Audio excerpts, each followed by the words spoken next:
آیا معده دې درد کوي، سوځي، په ملا کې دې سوری دی، ترخې اوبه دې خولې ته راځي، د ډوډۍ وروسته دې په لږه اندازه خوراکي توکي بیرته خولې ته راځي او یا استفراغ کوي. دا چې ولې چینل سبسکرایب کوه او دا ویډیو تر اخره وګوره. کله چې په مرۍ کې د معدې مواد یا د معدې تیزاب او خوراکي توکي بیرته راوګرځي او په مرۍ کې پاتې شي، دغه پاتې شوي تیزاب او خوراک د معدې د مرۍ د پړسوب یا التهاب سبب کېږي. په نارمل ډول د دې د مخنیوي لپاره یو څیز شته چې لور ایزوفیجیل سفنکټر یا د مرۍ لاندینی وال ورته ویل کېږي.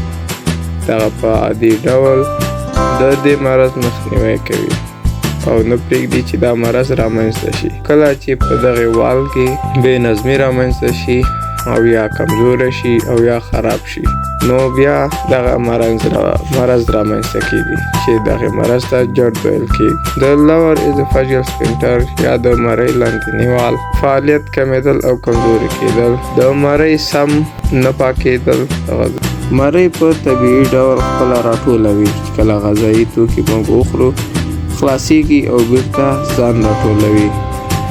خو کله دغه د مرۍ فعالیت کمزوری شي او بیرته راټول نشي، دا هم د دې سبب ګرځي چې دغه مرض رامنځته کړي. دریم، د لور ایزوفیجیل سفنکټر چوره یا د معدې چوره. که کله د معدې چوره رامنځته شي، معده یا د دیافراګم پردې څخه پورته لاړه شي، د وال د معدې خواته ښکته راشي، دا هم د دې سبب ګرځي چې د جرد مرض رامنځته کړي.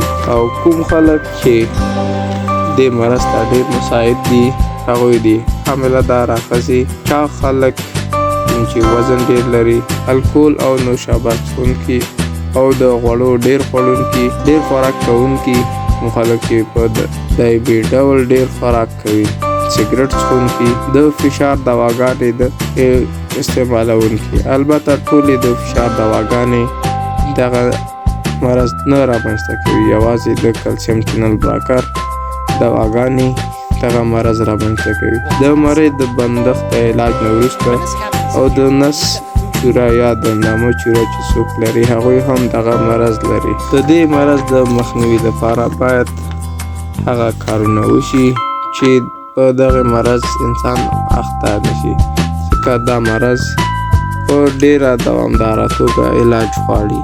د مخنیوي لپاره یې وزن باید کم کړی شي، الکول او نوشابه څښل پرېښودل شي، د غوړو ډیر خوراک کم شي. هغه خلک چې ډیر خوراک کوي باید خپل خوراک منظم او کم کړي، سګرټ یا پرېښودل شي او یا کم شي. د فشار دواګانې باید تبدیلي شي. د چینل سبسکرایب ستا سرمایه ده.